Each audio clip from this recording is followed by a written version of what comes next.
Terima kasih. Saya di sini akan menjelaskan tugas kelompok PAI sebagai terima kasih. Di sini saya akan menjelaskan terima terima kasih. Di sini saya Icuk Danang Saputro, mahasiswa Universitas Sunan Gresik, prodi S1 Manajemen. Di sini saya akan menjelaskan tugas dari pelajaran PAI. Kebetulan saya dapat materi untuk hubungan manusia dan alam sebagai perspektif Islam, juga sebagai pembelajaran untuk masyarakat umum. Eh, Langsung saja kita ke pembahasannya, ke materinya.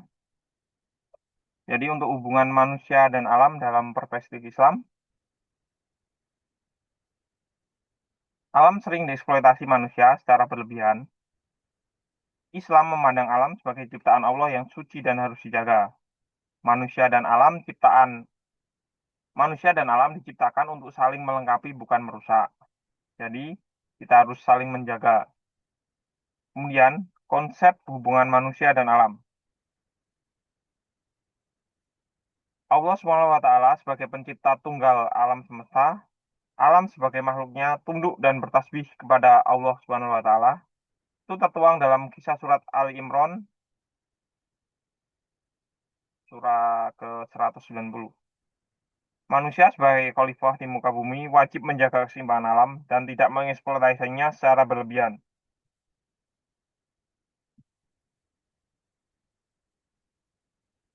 Kemudian untuk untuk prinsip-prinsip etika lingkungan ada 7 macam. Yang pertama, tauhid. Tauhid sendiri adalah konsep dasar dalam Islam yang berarti mengesahkan Allah Subhanahu wa taala sebagai satu-satunya Tuhan yang berhak disembah dan memiliki sifat-sifat kesempurnaan. Tauhid adalah inti dari ajaran Islam dan merupakan dasar dari semua ibadah dan amalan. Kemudian yang kedua, manusia sebagai khalifah di muka bumi. Dalam Islam, manusia dianggap sebagai khalifah atau pemimpin di bumi yang diberi mandat oleh Allah Subhanahu wa taala untuk menjaga dan mengelola alam semesta. Manusia memiliki tanggung jawab untuk menjaga keutuhan alam dan menggunakan sumber daya alam secara bijak. Yang ketiga ialah mizan. Mizan adalah konsep keseimbangan dalam Islam yang berarti menjaga keseimbangan antara kebutuhan manusia dan kebutuhan alam. Mizan mengajarkan kita untuk tidak berlebihan dan tidak merusak alam, serta menjaga keseimbangan ekosistem. Yang keempat, keadilan ekologis atau al-adl. Keadilan ekologis adalah prinsip yang menekankan pentingnya keadilan dalam pengelolaan lingkungan hidup. Keadilan ekologis berarti bahwa semua yang memiliki hak yang sama untuk hidup di lingkungan yang sehat dan aman, dan bahwa kita harus bertanggung jawab untuk menjaga kebutuhan alam untuk generasi mendatang. Yang kemudian, amanah atau kepercayaan akan amanah. Amanah adalah konsep dalam Islam yang berarti kepercayaan untuk mandat manusia diberi amanah oleh Allah Subhanahu wa taala untuk menjaga dan mengelola alam semesta. Amanah ini berarti bahwa kita harus bertanggung jawab untuk menjaga keutuhan alam dan menggunakan sumber daya alam secara bijak. Kemudian kebersihan sebagian dari iman. Konsep kebersihan dalam konsep kebersihan sebagian dari iman adalah kebersihan adalah bagian dari iman dalam Islam. Kebersihan tidak hanya berarti menjaga kebersihan fisik, tetapi juga kebersihan hati dan jiwa. Kebersihan lingkungan juga sangat penting dalam Islam karena hmm, lingkungan yang bersih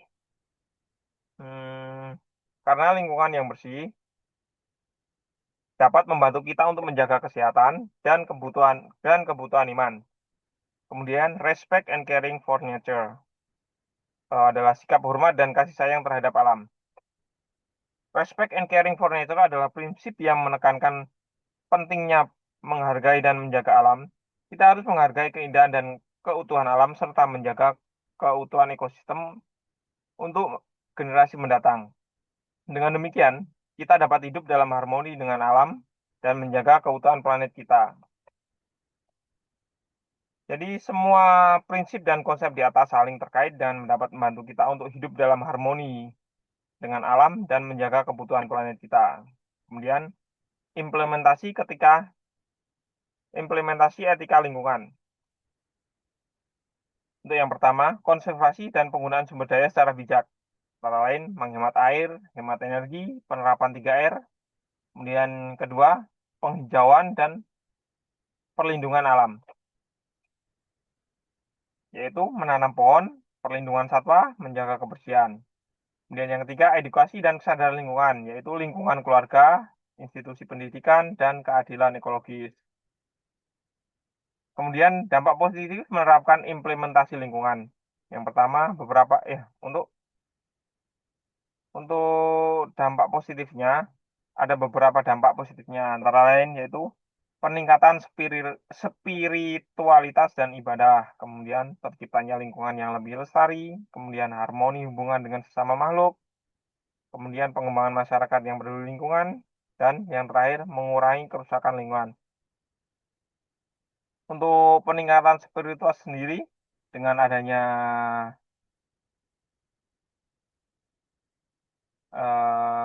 kita menjaga lingkungan yang asli, lingkungan yang bersih dan kondusif, untuk tingkat ibadah kita bisa makin tingkat ibadah kita makin khusyuk lah, khususnya untuk istilahnya di Islam. Kemudian terciptanya lingkungan yang lebih lestari dengan kita menjaga lingkungan, lingkungan pun akan tetap lestari dan tetap terjaga untuk anak cucu kita. Kemudian harmoni hubungan dengan sesama makhluk. eh, Manusia diciptakan di bumi bukan eh, semata-mata kita sendirian sebagai manusia, tapi ada juga makhluk lain seperti tumbuhan, hewan, dan itu kita harus saling menjaga hubungan harmoni dengan sesama makhluk. Kemudian pengembangan masyarakat yang peduli lingkungan. Dampak positif penerapan implementasi lingkungan adalah masyarakat yang sadar dan peduli terhadap lingkungan. Dan yang terakhir, mengurangi kerusakan lingkungan. Dengan kita menerapkan implementasi lingkungan, kita juga bisa mengurangi kerusakan lingkungan. Kemudian, untuk dampak negatifnya lagi, untuk dampak negatif, melanggar etika implementasi lingkungan, memiliki beberapa dampak negatif, dan lain kerusakan ekosistem, sudah pasti, alam pasti akan rusak saat kita tidak menjaga alam atau kita berlebihan mengeksplorasi alam. Kemudian bencana alam, ini juga sama untuk poin yang pertama. Yang ketiga, melanggar amanah Allah Subhanahu wa taala. Allah sendiri untuk di depan tadi Allah sendiri untuk materi di depan tadi Allah sendiri mengamanahkan kita sebagai khalifah atau pemimpin yang harus menjaga bumi. Sedangkan kalau kita melanggar etika implementasi lingkungan, kita dianggap sebagai melanggar amanah Allah Subhanahu wa taala. Kemudian berlawanan dengan ajaran agama Islam.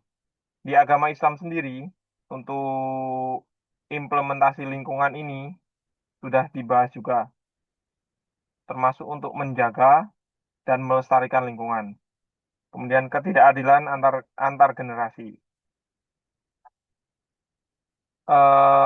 Kesimpulannya, jadi alam adalah amanah dari Allah bagi kita yang sangat berharga dan harus kita jaga agar tidak rusak dengan cara sederhana seperti tidak membuang sampah sembarangan, menanam pohon, dan menjaga kebersihan lingkungan.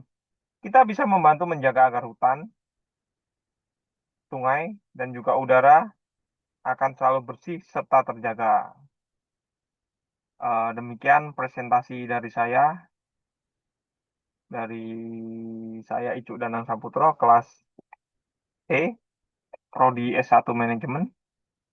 Apabila ada tutur kata yang salah atau ada kata-kata yang menyinggung, tolong dimaafkan.